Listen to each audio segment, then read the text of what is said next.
Alright, yeah, welcome back to some more Magic Arena, and today is another historic Brawl day for the Brawl week, of course. We're going to be playing around with one of my favourite creatures from Kaladesh, in an archetype I play way too much. We're going to be playing Sram, mostly like a Sram Aura's equipment style deck, taking advantage, of course, of his rules text. Sram being a 2-mana 2/2 that says whenever you cast an aura or equipment spell or vehicle, which is irrelevant, we don't have any, you get to draw a card. So basically we're going to be running a Voltron commander, Voltron being the style of play where you play one creature and then you make it very, very large. I will say as a match comment that this deck is not very good. I've played it in the past and it was not very good, and I've changed it and it's better but not very good. So keep that in mind when you do watch the gameplay, because I think I do win more than this deck probably ought to in the videos today, so keep that in mind. But it is a hell of a lot of fun playing this deck anyway, if you are into the Boggles, the Auras style of gameplay, or even just making a very large creature in general. This deck might be right up your alley. So yeah, we're going to be trying to cast as many Auras and equipments as we can, and attaching them to Sram as well as his other friends. Now, let's go through his other friends, shall we? Most of them, I think, are in the 2-drop slot. We've got Adanto Vanguard. We've got, I guess Hushbringer you could kind of count. Core Blade Master, Core Spirit Dancer, Seasoned Hollowblade, Danatha's up here as well, and I think those are the ones that you want to attach your auras and equipments to. So Danatha, we'll work our way up, is a 3-mana 2/2 with First Strike, Vigilance, and Lifelink, and says auras and equipment spells you cast cost 1 less to cast. So nice cost reduction on all of our stuff. It makes our 1-mana artifacts completely free to play. And if we've got Sram out, or we have a Core Spirit Dancer out, then we get to draw cards off of those. Let's talk about Core Spirit Dancer, I guess. Mostly, probably, if you have been playing Historic at all, will be familiar with this card. It's actually a pretty decent budget deck at the moment, which is Blue-White Auras. Black-White Auras is also quite popular, and I do have a deck in mind for that down the line, so stay tuned for that. But it's a 2-mana 0/2 with effectively the same kind of text as Sram, but with an additional downside and an additional upside. So the upside being that whenever a Core Spirit Dancer has an aura attached to it, it gets an additional +2/+2 for each of them. So Sentinel's Eyes is a +3/+3 in the eyes of Core Spirit Dancer, as long as it's attached to her. The downside is, when it comes to comparing her to Sram, she only triggers card draw off of auras, so our artifacts, our equipments, aren't going to draw cards from Core Spirit Dancer. Doesn't mean that they're useless, because they do have their own upsides as well. Things like Shadow Spear, for example, can give Trample and Lifelink to Core Spirit Dancer, so she can be large and push through and gain life as well for huge life gain swings. Seasoned Hollowblade and Adanto Vanguard are a similar style of card as well. These are going to be the ones where we play them down against burn-based decks or destroy-based effects, and these ones are going to keep us in the game. So 2-mana 1/1 for Adanto Vanguard and a 2-mana 3/1 for Seasoned Hollowblade. They can both gain Indestructible, the Hollowblade by discarding a card and tapping it, the Adanto Vanguard by paying 4 life. I would say the Vanguard's probably a little bit better than the Hollowblade in general, since this one does attack as a 3/1 as well, so it's essentially the same card as Hollowblade, but this one has to tap itself in order to respond to removal spells, which means you might not be able to get in for combat with it, or block with it as well, if the case should be. We do have Core Blade Master and Hushbringer as well. Hushbringer is going to stop ETB effects from our opponent's creatures, so Yarok decks are going to really hate this card. Death triggers also don't trigger, so, you know, Teysa Karlov is a deck, sort of. It's not a very good deck, so far as I'm concerned, but it stops also death triggers as well. The one thing you've got to be careful when it comes to Hushbringer is that Croxa and Uro both have an ETB trigger with a downside. If you have Hushbringer in play, you remove that downside from them, so you've got to be very careful in those matchups that you don't play Hushbringer if you don't absolutely have to.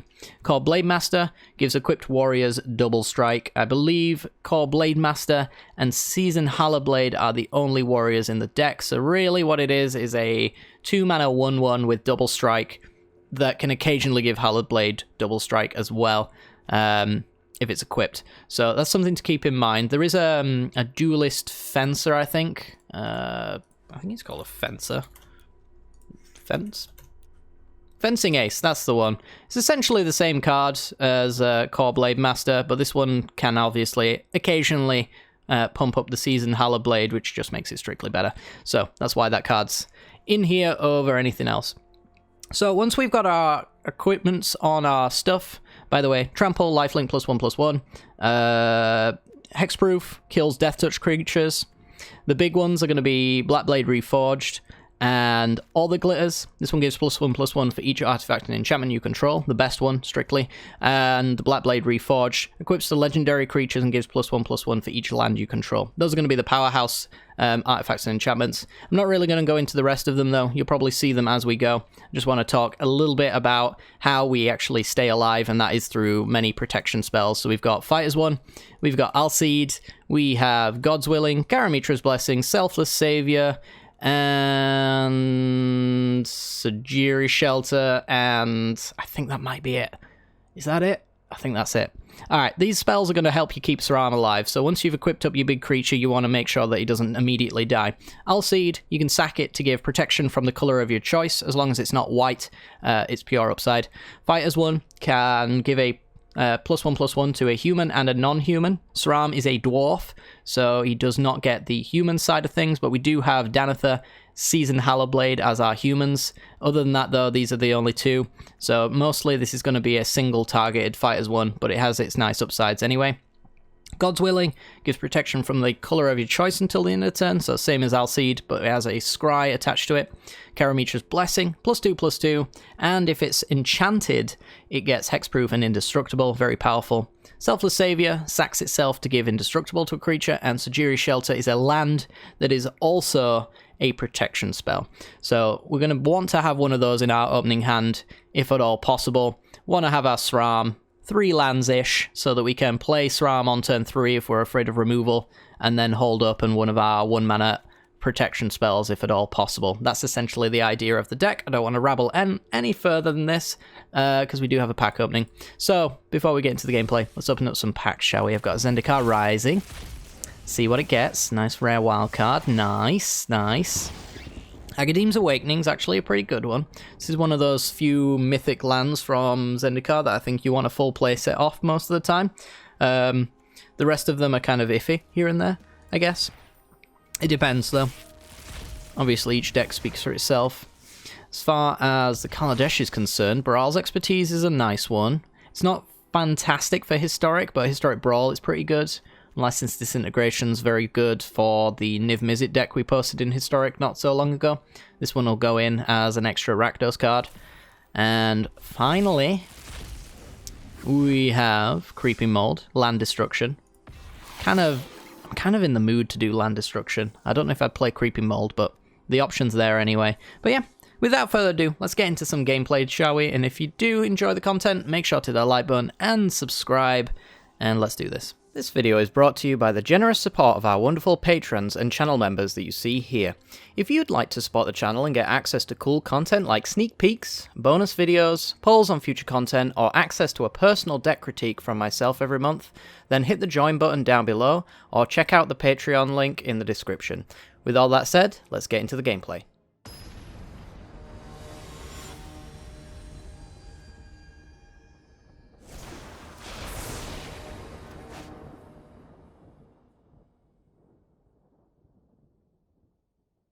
Alright, we're in, and this hand seems okay. It's a little bit light on white sources. Probably should fix that, actually. I seem to keep saying that quite a lot about this deck, actually. Alright, so we're going to play our white source tapped here, and probably just going to throw out Core Spirit Dancer, right?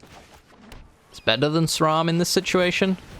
We really would love a white source, because then we could go SRAM into Cartouche. And then we're basically just off to the races, really. Alright, well, I'm going to go with a Cartouche, I think. No, actually, we want to do Sentinel's Eyes. It's +3/+3 and Vigilance as well. Please draw me a plains. Would you look at that? Alright. So this is a situation where I could play SRAM. I can always play SRAM next turn, drawing 2 off of Cartouche and going for an All the Glitters this turn, though. That also seems quite good. I'm actually just going to throw SRAM out, though. It's a little bit greedy, but they need a bigger creature to kill Core Spirit Dancer. Otherwise, they can just take out SRAM with a Destiny Spinner, I guess, which is also just kind of fine. So now we just want protection spells, essentially. I will go with an All That Glitters. Where will I play it, though? I will play it on Large Lady, I think. Ooh, Angelic Gift is a very good one. So now we have a 7/9. We'll play Alseed to give protection from green, which is basically the only way they can deal with Core Spirit Dancer at this stage. Is by using green fight spells like Primal Might. And this actually protects enchantments as well, so if they went after like all the glitters instead of Core Spirit Dancer, that would also work. I could give Core Spirit Dancer the protection, and yeah, going all in on this means that we can actually just win this turn as well. Prying Blade. So we'll go Cartouche on Core Spirit Dancer. I think without the Spirit Dancer we would have won with SRAM at this point as well. I'm not sure what his power and toughness would be and how much life they would be on, but I'm gonna have to imagine that he's quite large at this stage. I could do the math, but I'm not going to.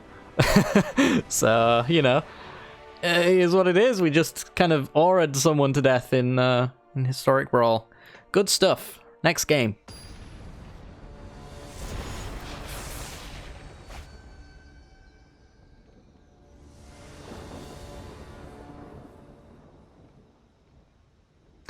Okay, we're up against Gargos, Vicious Watcher, Mono Green Hydras.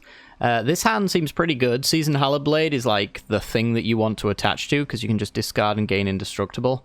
And we've got some removal, protection, and, you know, some targets as well. So pretty good. I don't know whether or not we want to just go straight to SRAM, though. I guess it also kind of depends on how quickly our opponent gets off the ground here, which is so far pretty fast. I wonder how Hushbringer would work against Hydras, or Mono Green in general, because I imagine it's not just straight up Hydra Tribal. I think this is just a nice value 6-drop, more than anything else. But then we start to question why on earth they're not just going with something like Nissa, who ruins the game. That just seems like the better card. Let's just do with SRAM. Could get fought immediately. It would suck, but I don't know if there's much else we can really do. I think we want to just give ourselves the best chance possible.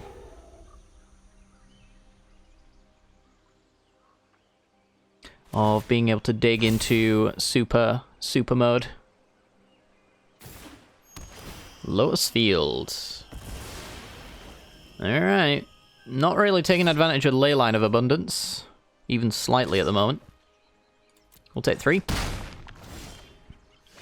We can hit back for... Actually, no, this is...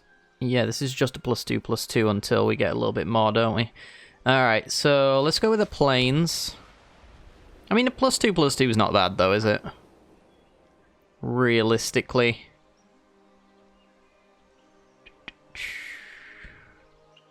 It is a redraw. I don't have a 1-drop, so I can't really hold up in Sajiri Shelter. Hushbringer's kind of a thing. I don't know how good of a thing it is, though. Let's just go with Face of Divinity. It's just a land. So our opponent hit us for 3, we hit them for 4. If we can keep trading off like this, then that's going to be great. Heraldic Banner.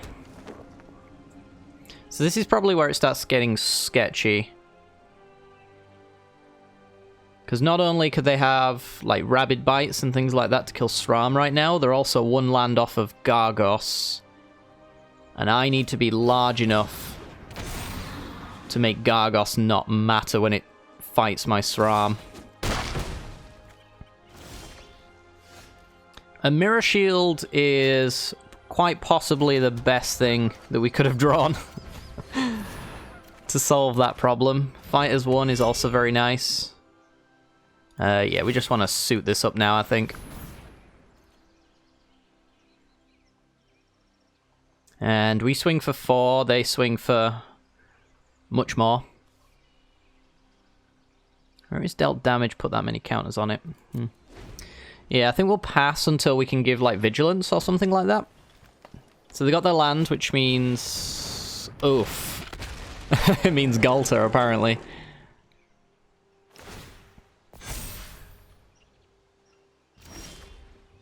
On Sarah's Wings is very good. So this gives us Flying, Vigilance, Lifelink, and then First Strike from the thingamajigabadoobery. I can always Prison Realm the Galter later. I can take a hit for now.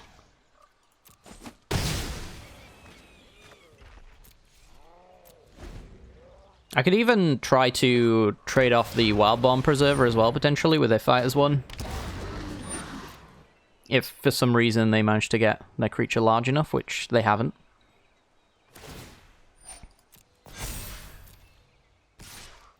So we take 13 here. We could gain 6 or 5 if we really wanted to. I don't think we need to. I'll just go to 9 for now. Bounty Agent is very good.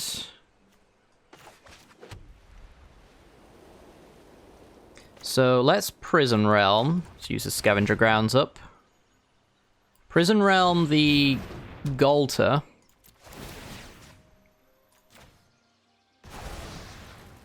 Gives us a Scry. Ancestral Blade is fine, but not good.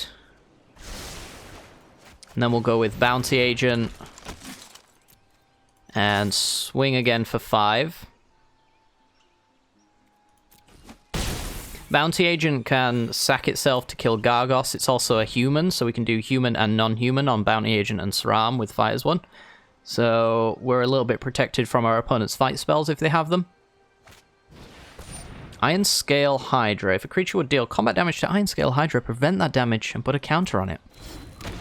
Alright, as long as it doesn't have reach, we shouldn't have to care. That's a lot of damage. We can Skyclave Apparition that, though. So what do we want to do here?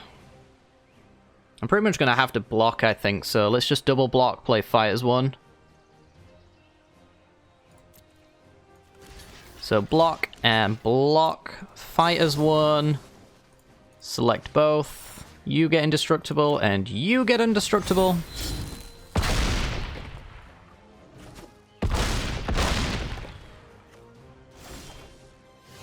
Cool. So we're going to sack Bounty Agent to kill Gargos. Then we're going to Apparition the Wild Bomb Preserver. And then we've got 3 mana. That kind of just allows us to play something like Cost Spirit Dancer, I guess.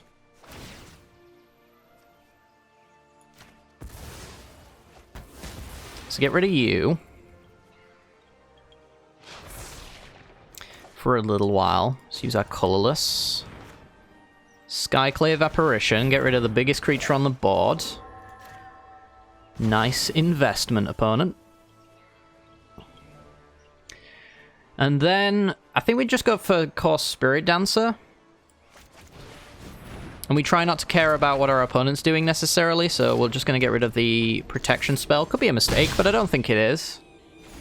This just means if we draw an artifact, an equipment, sorry, or an aura here, then we're in a really solid spot, because we can potentially double draw into a lethal SRAM in the air here. So, happy to take the 6 if they come in with it. There's Forebearer's Blades. Alright, so That's a redraw from SRAM. Inventor's Goggles is also a redraw. I think I will take that redraw. Get a Cryptic Caves. So this is an equip 3, this is an equip 2. +3 Vigilance and Trample. This is +1, +2. So might as well just go with a SRAM equip here. And we're set up to have lethal. It's pretty hard for our opponent to do anything here that will really stop them from dying. Being at 27, I don't think there's really a card here that matters, so this is just kind of an alpha strike before they leave kind of deal. I'll just block one. Mostly because I can.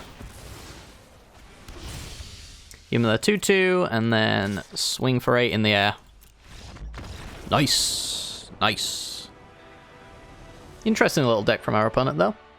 I'm liking the Historic Brawl metagame, actually. It seems really well varied. There's not so many just all Niv Mizzets and all Nickel Boluses like they used to be in old Standard Brawl and whatnot.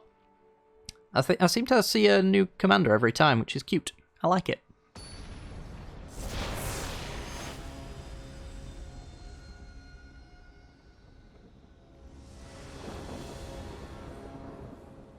Oh my goodness, now this is a spicy meatball we're up against. I can't really keep this hand. It's a one-lander for a start. The Prison Realm's nice to get rid of Joda, which is the big deal here. I'm hoping because our opponent's playing a Karuga deck that we've got plenty of time to build up a big SRAM, so we want to take advantage of that rather than have a slow build kind of hand, which this unfortunately ends up being. I mean, if we drew a Plains, I could go Shadow Spear turn 1, turn 2, play something like Spirit Dancer or SRAM, and then start building up a board, but I think we can just do better. This isn't much better, but it has better lands. So I'll keep this one. It does have the Angelic Ascension and then the Prison Realm. So our opponent is playing Joda, Archmage Eternal, a 1 blue, red, and white 4/3 commander. It's actually a 5-color commander because of the rules text, which says you may pay Wooburg rather than pay the cost for spells that you cast. So big mana tribal, or big card tribal, is basically what Joda ends up being. You can get a really nice and cheap Omniscience in play, for example, on turn 5, most likely, for our opponent. So we want to be answering Joda as often as possible to avoid that being the case. Bounty Agent's a great way to do that. So let's play our tap land. They're also playing Karuga as their companion, which means their decks can only contain cards with converted mana cost 3 or greater, plus lands, of course. Let's see. So, I mean, Bounty Agent's just really good to start off with here, but we could also just go with a SRAM, since our opponent doesn't play Joda next turn. That gives me time to play Bounty Agent maybe next turn to remove the Summoning Sickness. Or potentially pop off with a couple of auras here, if we preferred that line of play. So our opponent could have any number of board wipes. I think because they could have that, we're actually going to commit more to the aura side of things than the Bounty Agent. We also have Prison Realm and Angelic Ascension, which don't require us to commit as much to the board in order to make this line of play. So if our opponent went with something like an Hour of Devastation or Wrath of God, anything of that sort, we could play and not have to care. Alright, so this really lines up nicely. We get a nice Scribe while killing Joda, leaving us with 1 mana to give Indestructible to SRAM if they do have board wipes. So that's Joda out once. Faith's Fetters is probably not going to cut it. I can see it being useful in this matchup, but Joda won't be affected by this, most likely. Specifically, should I say. Neither will Karuga. So it's mostly if they've got Planeswalkers that really matters, and I don't think I have to care about something like that. So I have a cycle on Secluded Step at the end of turn, or if our opponent tries to kill SRAM, I can Blessing to give it Hexproof and Indestructible, which is really nice. Skyclave Relic, kicked, big mana. And then a big metalwork Colossus. Woof. Alright, we're going to need to cycle into something nicer. Forebearer's Blades. Scavenger Grounds. This is a wild one indeed. Okay, so let's go Forebearer's Blade to start. I guess we might as well play a land. You know, we could strip mine them potentially with a Field of Ruin. That is somewhat possible. I could also turn this Colossus into a 4/4. I think I want to play Bounty Agent though, to be honest. Say no attacks, pass the turn. Genesis Ultimatum. Yeah, this is where the game gets away from us now. We didn't really get anything good to speed up the game like we'd originally planned from turn 1. And that is a perfect Chandra Torch of Defiance to minus on my Saram, plus Field of the Dead as well. Yeah, this is all kinds of wrong. Oh, they've got Overwhelming Splendor. So my Bounty Agent doesn't work. And my SRAM doesn't have text either, so I don't draw a card off any of my stuff. So, you know, this game's just over. Our opponent had the best cards in the world, and we were just too slow. I'll see what we draw, but it won't make a difference. It's the Splendor that's really the problem here. And I have basically nothing to prevent that. Even if I did, they're so far ahead on mana right now, any of these 4 cards could just be an absurd powerhouse, and probably are. It just takes too much for us to rebuild, unfortunately. Karuga to hand, so that is a draw 1, 2, 3, 4, 5, 6, 7. So draw 7 on their next turn. So, yeah, we're going to move on.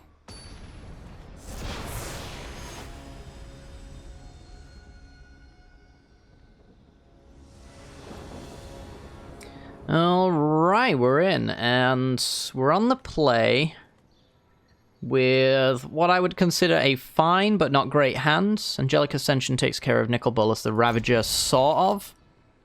It's a 4 mana, although it won't tell you because Arena's bugged out as usual. When it enters the battlefield, each opponent discards a card, so it kind of gets its value immediately. I suppose we could give it Defender and lose Flying, but then they could just activate it for 7 mana and turn it into the Nicol Bolas Arisen, which draws, kills, reanimates, wins. Yeah, I think I'm just going to go straight in with the Shadow Sphere here. The likelihood is on a turn 3 SRAM play, I'm going to be wanting to hold up in protection, which obviously we don't have right now. There's a Field of the Dead for turn 1. Alright, I'm just going to go straight in with Core Blade Master. They'll likely go black or red Sorcerer and kill it. Possibly even pass and wait for me to spend my turn equipping, but apparently not. So this is 6 damage. It's a shame we can't protect it. God's Willing would be lovely. I don't know if I can really take the turn off to SRAM. I think I just kind of have to get really aggressive with my Maul and my Blade Master, because it's probably going to die next turn, no matter what happens. So let's get 6 points of damage in while we still can. Take them to 19. If I can get it above Languish range as well, then that's also very nice. Oh, and maybe it's actually just dragons. Fighters 1 is fantastic. Absolutely fantastic. So this does mean that Bolas is coming out next turn.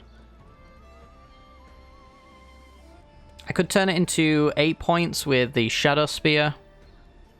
Or I could play SRAM with Fighters 1 backup. I think that's probably better. We get to hit our opponent for another 6.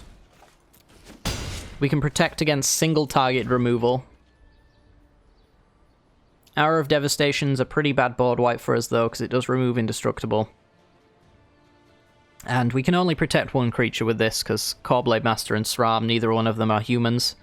So we only get 1/2 of this model spell. Unfortunately.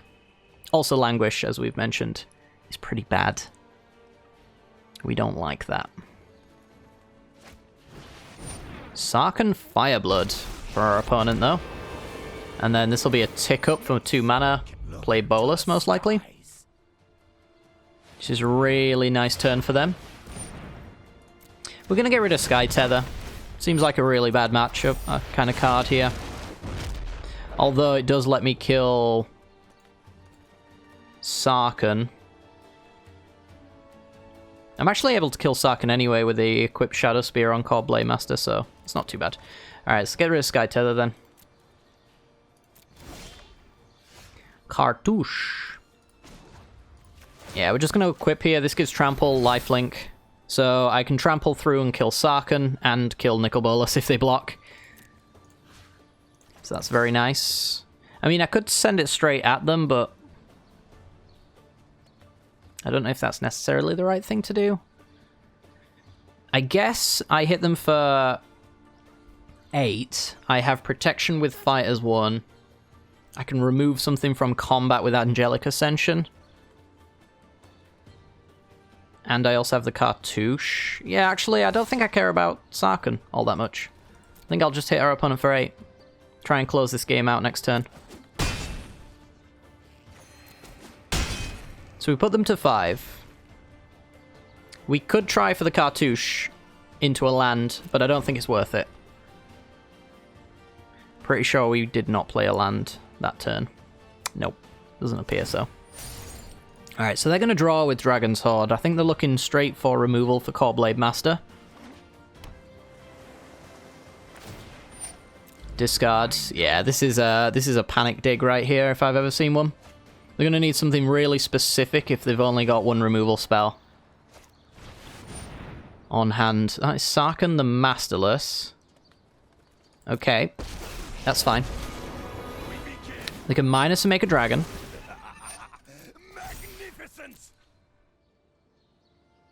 Let's see how they want to do this, because I think I can, with Trample on my Blade Master, I can present lethal by taking one out of combat with the Ascension. Castle Ardenvale, I think that even makes it even easier. So we go Cartouche of Solidarity. Might as well just put it all on Blade Master anyway. I don't need to swing in with SRAM at all here. So that's 10. We swing at our opponent. Sarkhan hits Blade Master for 2. Watch this. Opponent blocks. Trying to block 8 points of damage. We actually say no, no, no. Take 4 out. So they're only blocking for 4 of the 10 damage there. And we get them with the rest. Solid stuff. Alright, I think if that was Bolas Control, we might have had a bigger problem, but I think most of the time, if you're playing Bolas Control, you want the 5-mana Planeswalker version of Nicol Bolas, rather than the Ravager, so maybe I should have automatically assumed our opponent was playing Dragon Tribal, which is a pretty decent mid-range deck, actually. Don't let my opponent's less than ideal draw fool you. I've played this deck quite a fair bit, had a lot of fun with it, it's pretty decent. But yeah, just couldn't quite get there for our opponent. Didn't have the removal, I guess, to keep on top of our creatures, which is what we're looking for, most of all. But yeah, let's go for another game.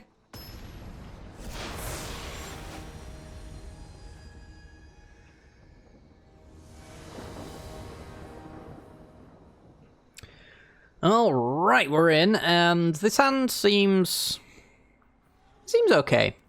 Actually, don't mind it. We're going to keep this one. Our opponent is playing a commander I think we're going to be struggling with just a little bit, but with Moxamber in our opening hand, that actually does mean that we can go SRAM into Prying Blade and immediately draw a card. The problem is that we replace our cards one by one. We don't really gain card advantage as such. So it's going to be quite difficult for us to really leverage SRAM's card draw ability with something like Croxer out. All the glitters. We're looking for protection spells at this point. So our opponent is playing Croxer Death's Hunger, a 2-mana 6/6, which enters the battlefield and sacrifices itself unless it escaped. And when it enters the battlefield or attacks, each opponent discards a card, and then each opponent who didn't discard an on-land card loses 3 life, and then you can pay the 4 to escape it. So basically what you want to do is you want to play Croxer, and then on turn 4 you want to play him from the command zone, And then after that, you want to put him in the graveyard, and then it's just a repeatable escape trigger, which means you can dodge the command attacks from that point forward. Let's see. Without protection, I don't really want to commit too much to this board. In terms of at least auras on SRAM, I don't think it's worthwhile. I can play Shadow Spear here, draw a card. I want to push through the Dreadhorde Arcanist. And actually use Prying Blade as well to generate some mana. I think that's really important for us. SRAM is probably dead, is the basis I'm running off right now. So it would be nice if we could connect, ramp up a little bit, and that will help pay for the command attacks on the next turn. If we had like a Karamitra's Blessing here, or a God's Willing, that would be amazing. But yeah, this looks too much like our opponent is doing a setup turn for something to trigger Dreadhorde Arcanist, so they could Fatal Push SRAM, for example, and then swing in and push a second creature I played, which could have been the Transcendent Envoy. But by not playing creatures, we played around that a little bit. I'm actually going to go with a Dreadhorde Invasion, which I find very strange, to be honest, because this is just giving us an opportunity to draw a protection spell. There's a Core Blade Master. So I can play Rogue's Gloves. We also have Scavenger Grounds as well for Croxer, but cracking that nice and early doesn't really appeal to me all that much. So we're going to draw off SRAM. Nahiri's Binding's very good for Croxer. Could also put it on the Arcanist, actually, as well. That would be not terrible. I think I want to draw with SRAM, though. Encourage our opponent to block a little bit more, because now it's going to be drawing me cards when it connects. Not going to care about the Invasion token either, because we will have Trample off the Shadow Spear next turn as well. So 2 mana to play with, and some card draw from the Rogue's Gloves. I don't know what our opponent is really doing, to be honest. They're having a wild old time. But my main concern is I'm not playing into removal spells that Dreadhorde Arcanist can trigger, because I feel like they're trying to get greedy with that. I'm just going to play my land drop here. It's hard to say what I should do, honestly, as far as plays to make here, because I don't really want to use my treasures on a dead creature. I don't really want to Conviction SRAM if he's going to die, because Conviction is a repeatable card draw effect for SRAM, which is really nice. I guess I could just suit him up. It seems almost fine, but my follow-up's not that great. I'm just going to leave it be. I don't need to go crazy with my turn just yet.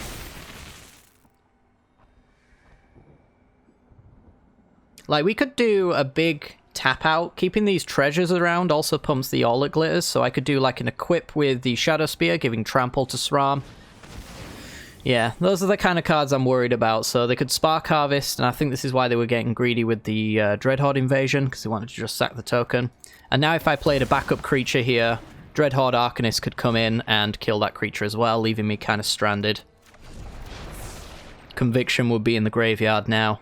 There's all sorts that could have gone wrong by actually playing into that turn any further than we did.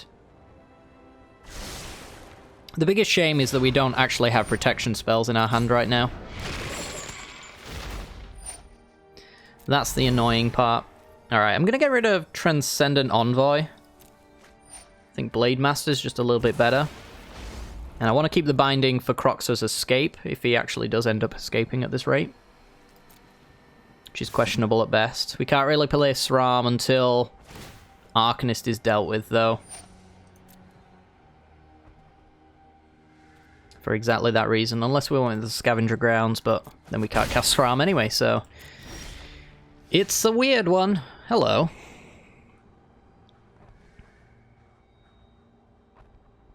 That's quite interesting. So I could actually go with Spirit Dancer. And then here he's binding the Arcanist. This is an aura, which allows us to draw a card.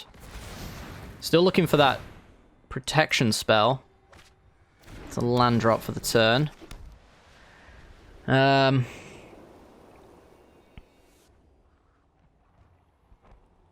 do we want to do with this? Mox Amber doesn't tap for anything right now, so we're using a treasure if we play a 2-drop here. This might be where we actually play Blade Master. Okay.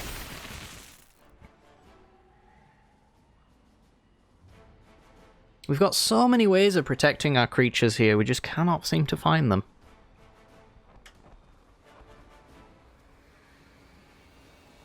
So I don't really mind the idea of SRAM into Conviction on something like Core Spirit Dancer. Other planes. Might as well play that out. Would like you to tap all my colorless. It's really... This deck is against tapping colorless mana. It can't stand it. So let's go with... Let's go with a Conviction first. I don't know if it really matters where I place it just yet. I'll put it on Core Spirit Dance, Core Blade Master for now. Because, yeah, they could do something like target and response. That's the worst way they could have targeted. 1 damage? Are you kidding me? Any other creature would have been better, apparently. But I was just trying to not paint a target on my better creatures' heads. Apparently I failed at doing that. So now we'll go Sentinel's Eyes. I want to do it on SRAM, honestly, because I think the Spirit Dancer's the harder one to keep alive. And obviously we're going to lose it if anything goes wrong. I actually don't think I have any graveyard interaction at all anymore. I used to have Elspeth Conquers Death in here, but yeah, I don't think it really matters what I play here. I get rid of the creatures in case they got reanimation, I suppose. Angelic Gift. Seasoned Hollowblade. That's a strong card. Alright.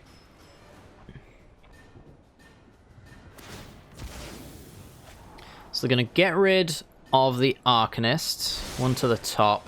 Only got 4 cards in the yard, so they'd have to get rid of Woe Strider somehow in order to actually escape Croxa next turn, and I don't think I'd care about that. And Masses takes damage. That's fantastic. Love to see it. Stitcher Supplier. A tap out would be the best thing for me if they just went for Croxa here, which I think they are. Because that means they can't respond to me attaching auras to Core Spirit Dancer. Which means from that point forward, I can draw 2 cards a turn, fly over the top, hit for big, and I can protect. I can't protect if they can remove in response. So I'm going to get rid of Forebearer's Blade. I don't need it. It's entirely possible our opponent just killed themselves by playing Croxa there. Castle Ardenvale. Alright, well, we're just going to play lands out, so I think we can win. So we're just going to go land. All that glitters, Core Spirit Dancer. I want to get the big stuff on there. First and foremost. Oh my god, and on Sarah's Wings. Ooh. And a Danither. So you're now at an 8-10. Yeah, I think we've more than got enough for lethal here. So now I can Angelic Gift, give it flying. I only need to generate 14, and even if I can't, I have the protection spells to make up for it. And then on Sarah's Wings, boggle it up. And that's that. Unless we got Slaughter Pact in hand. Not in arena. Ah, the I presented lethal when they least expected it rope. I know this one all too well. This right here is what is called a salty rope. Our opponent thought they weren't dead. They haven't really accomplished much on board. And I've played around most of the stuff that they've done all game. So they're feeling a little bit cheated right now. They're currently, I think, going onto Reddit to complain about the shuffler being rigged, I think, would be my first guess. Sorry, bud, but you lose. Well, I guess while we're waiting for their rope to run out, hopefully you guys have enjoyed today's video. If you have, make sure to hit that like button, subscribe, hit that little bell icon. All of those stuff really helps feed the little algorithm gremlin, which, you know, fuels this channel, allows me to make this wonderful content, you know. If you've ever liked watching people get salty roped, then, you know, this is the place to be. Hitting the like buttons and subscribing, you know, fuels the ability for me to do that.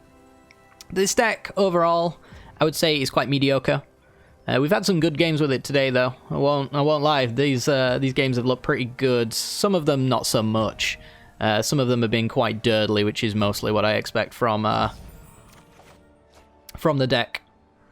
Ooh, Hushbringer. Hushbringer, very bad card against Croxer, actually, as it turns out. I'm just taking a little bit of time, just in case they actually are here. Give them a... There we go. Alright, guys. Like and subscribe. And I'll see you all next time for some more Magic Arena. Take care.